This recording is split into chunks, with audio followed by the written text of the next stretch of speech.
earlier this morning, our time, the Vikings and Steelers in Ireland. The touchdown, Pittsburgh now 24-21 over the Minnesota Vikings, and they are now, what's their record, 3-1. All right, that game was seen over on NFL Network. Our Fox people worked it as well. Afterwards, yes, Pam Oliver with Aaron Rodgers. So we were the underdogs to the Vikings. Obviously a very good team, but I think we finally played the kind of football up front that we wanted to. I didn't know if you got... hopefully there'll be a couple on the plane ride back. It's a long flight. Feels a whole lot better after a win. I love you. Let's check out a kid making his first ever start. I'm not that old, but yeah, I'm joking. I played against Howie. If you fully recovered, obviously, and going against a team like Cleveland, you know, with a great defensive end in Myles Garrett, and even when they're showing Myles Garrett and some of the things he was doing out there, even though he didn't have the sacks and the numbers, these are two of the most fun guys for me to personally watch because they both are max effort guys every single time. Some of the best at their position, their technique, they take pride in the craft of rushing the quarterback and everything else. So I love watching these two. One of the wonderful things is watching these two folks. We're sitting back there watching these games, and these two defensive linemen are talking about how they use their hands, how they use their body, how they got position. I'm sitting there, and as a quarterback, I've learned more football since retirement just sitting back listening to two clowns go after it. Yeah, I mean, I learned nothing about quarterback play, but I learned a lot about you. I think it's important to note, week one, the thought was Detroit's taking a step back. Both coordinators gone. 5 coaches off the coaching staff. The guy in the front of the room hasn't changed. And his toughness, it just permeates the entire roster. It's the wide receivers. Like I said, you want the rock, you got to block. You know, I mean, these wide receivers block. Amon-Ra St. Brown is one of my favorite players in the league. He does it all, and that's an easy touchdown on a swing, but he's just tough in the run game. He's tough in the passing game. He catches the ball across the middle. He sets the tempo for that team. I think he embodies what that team is all about. He's Hines Ward. Yes. He's Hines. Good comparison. This era of Hines really good. Ward. Yeah. Hey, talking about the former Steeler, TB, the current Steelers, we talked about Aaron Rodgers. You mentioned his performance today. Right. They get the win. They're now 3-1, and that's not a team you go, they're really good at this or really good at that. But, again, they just keep winning. You know what? There's a wonderful thing about the start of a football season. We all overreact after week one. It's just human nature. Steelers didn't look impressive. Oh, my God, Aaron Rodgers 1 year. Then we talk about the Lions, or we talk about how they got handled by Green Bay. Oh, my God, they lost both their coordinators. But as the season progressed, if we're just finished week 4, or we're almost there, you can see how the coaching is starting to come around. The players are starting to get in shape, game shape. Remember, these guys don't play in preseason at all. All of a sudden, the balance is coming. Gainwell today. Gainwell. I never even heard of Gainwell. He was with the Eagles before. Yes, yeah. Great job today. Almost 100 yards. So you're seeing Aaron doing what Aaron's done. He's not throwing as much anymore. He's bought into running the football, ball control offense. Not splashy, not fancy, but then all of a sudden DK Metcalf takes a quick post and goes 80 yards with it, and it's pretty doggone Make 4 or 5 plays. Make 4 or 5 plays a game. Yeah. Maybe a play at the end of the game. Play good defense. Run the football better. This is what they want to do in Pittsburgh. This is historically what they've always done was ball control, run, play great defense, and move the sticks with third down. Well, maybe we look in Tomlin's, his winning record, playoffs, all these different things. It's just not sexy. So I think we look at it and go, it's not as flashy as other people. So maybe, and I think a lot of attention has been paid to Aaron Rodgers being there, obviously, and rightfully so. But I do believe that this is one of those teams you look around, they're in the playoffs, and we all know with that defense, and when you have a great defense, anything can happen in the playoffs. And with Baltimore struggling. Baltimore's really Baltimore's going to be saying Baltimore's going to run away with this division. Yeah, I thought. And you know, their defense. And we said Cincinnati would be there because of Burrows, and now Burrows. But now he's hurt. Yep. Yeah. Hey, Michael, before we go, I want to ask you your perception of Dart. I mean, this team on both sides of the ball, the Giants today, seem to have just a different energy. Yeah. I mean, it seemed like they were like, whoa. We got a chance.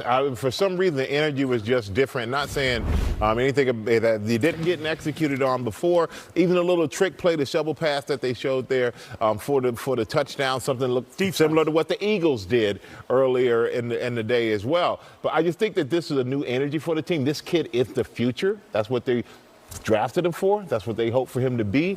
And if this start is any indication, I think there could be a lot of excitement in New York. The only downside is like Malik Neighbors, your guy with your hand. But he came in, first starts, gets not only a win, a big upset. Big upset. I mean, the Chargers heavily favored in that game. Made the me Giants happy. hand them their first defeat. When we come back, we'll check in on some of the late games going on, including.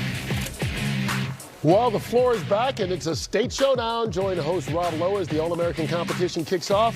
50 states will go head-to-head in the battle to win it all. It's the fight to conquer the floor coming up when we are done here with the State Farm postgame show. But right now, let's go inside some of the winning locker rooms here in Week 4. On defense, 4 total tackles, 2 sacks, 2 TFLs, 1 forced fumble, 4 quarterback hits.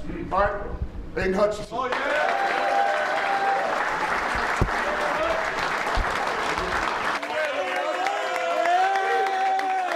Appreciate everybody that was on the punt return team, man. Like, without y'all know how it is. It's hard to win in this league, bro. We got to just go ahead, get ready for the next week and everything like that. But, man, I love y'all, boy.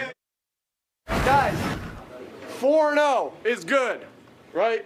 It's good. What did we talk about all week, though? Good. Don't let good get in the way of great, right? We got a lot of work to do. Right? Enjoy every second of this. Hard to win in the National Football League. It's hard to win in the National Football League. It's even harder to win on the road.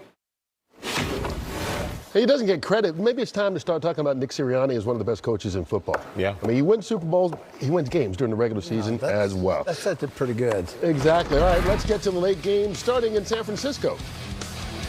Brock Purdy back after missing errors. Meanwhile, Daniel Jones trying to keep Indianapolis unbeaten, taking on Matthew Stafford and the Rams. 4th and 1. Tyler the Los Angeles Rams. Yes, he is.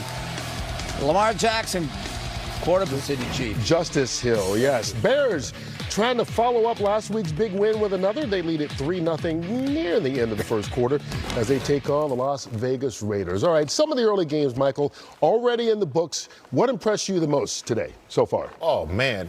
You know what? What impressed me the most today? That is a very good question. I just think that the way that they, I'm sitting and watching. I'm thinking about the Giants, and I'm looking at how they responded because you have a young quarterback, a rookie quarterback who's coming in. You have a coach who's on the hot seat. You have people like myself who said, don't rush this young guy in there. It's a lot of heat in New York. But for him, for Jackson Dart to respond the way that he did, for the team to respond the way that they did around him, I think that was pretty impressive. Howie? I'll second your Nick Sirianni comment. He's a walk-around coach, but he's the guy in the front of the room. He's the guy that sets the tone on Monday, right before you take the field on Sunday and after the game, and sets the tone for the upcoming week and the season. And that group is close, and they've got grit, and they've got championship pedigree. That defense is young. They're not fully there. They'll get some people back as the season goes on, and they'll be even better. Yeah, and like I said, folks, this season, we're actually 4th of the season is almost over, believe it or not, after today. And I would have to jump out, like Michael with his Giants, me with my Steelers. I'm so proud of them. They struggled. So many knocks on them for what they're doing, and me sitting back when I don't understand the Rodgers move at all. But after today on the road in Ireland, okay, I like this. I like what I'm seeing. You know, Gainwell running. They're running the football now, which is something we haven't seen them do very well. Their offensive line played well. No interceptions today, no turnovers, and the defense is all over. It's a different version of Rodgers. Yeah, exactly. Yeah. You know what? Yeah, an under control, nice and consistent. Yeah. All right, our coverage of Week 4 is all in the books. We will see you again. Our pregame coverage right here. Week 5 starts at 11 a.m. Eastern, 8 a.m. Pacific next Sunday. Stick around, though. It's time for The Floor with Steelers Nation. What a roller coaster we've just witnessed, and what a way to stamp our identity on the international stage. The Pittsburgh Steelers went to Dublin, Ireland with the entire NFL world watching, and they walked out with a hard-fought 24-21 victory over the Minnesota Vikings. This wasn't just another Week 4 matchup. This was a statement game. It was about pride, resilience, and proving that no matter the challenges, the standard remains the standard for the Pittsburgh Steelers. From the opening kickoff, you could feel the energy. Black and gold filled the streets of Dublin. Reports said the city was covered 70-30 in favor of Steelers fans, and when you looked into the stands, it felt like a home game thousands of miles away. That is Steelers Nation at its finest, traveling across oceans to make sure this team never fights alone. And our boys on the field felt that energy right away. Aaron Rodgers, at 41 years old, came out poised and ready to remind everyone that he's still one of the most dangerous quarterbacks in the league. He threw 2 touchdowns on the day, including a critical strike late to Calvin Austin III, who continues to prove he's more than just a gadget player. He's a weapon, and he showed it on the international stage. But let's not sugarcoat it. This game was not without its drama. The Steelers built a 24-6 lead that looked secure, and then the fourth quarter happened. Injuries on defense began to pile up. Alex Highsmith was already out. Joey Porter Jr. was questionable.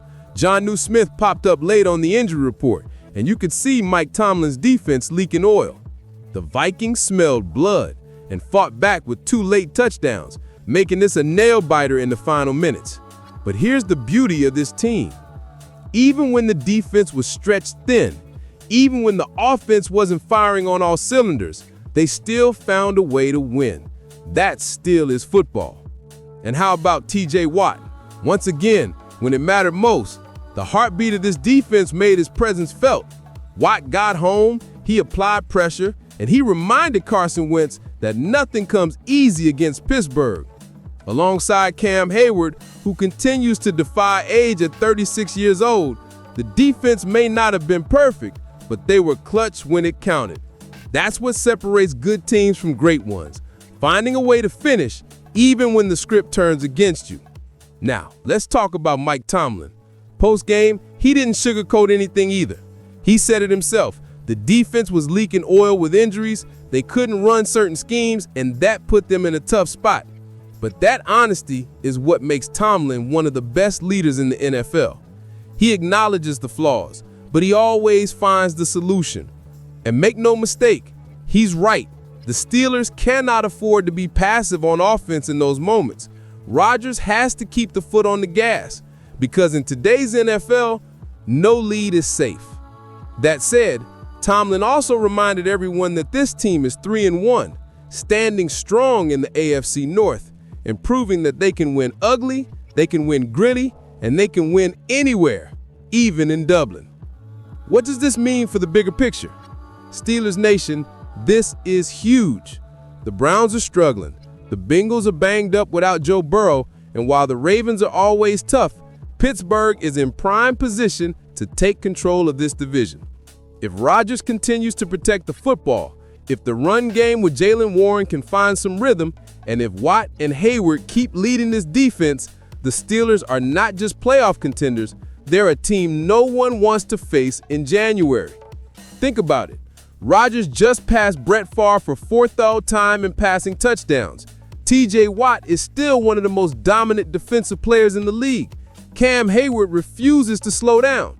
And young players like Calvin Austin, Peyton Wilson, and Derek Harmon are stepping up with big contributions.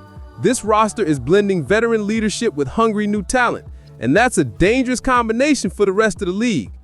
Of course, there are concerns. The offense ranks near the bottom in rushing yards per carry, and that has to change if this team wants to sustain success.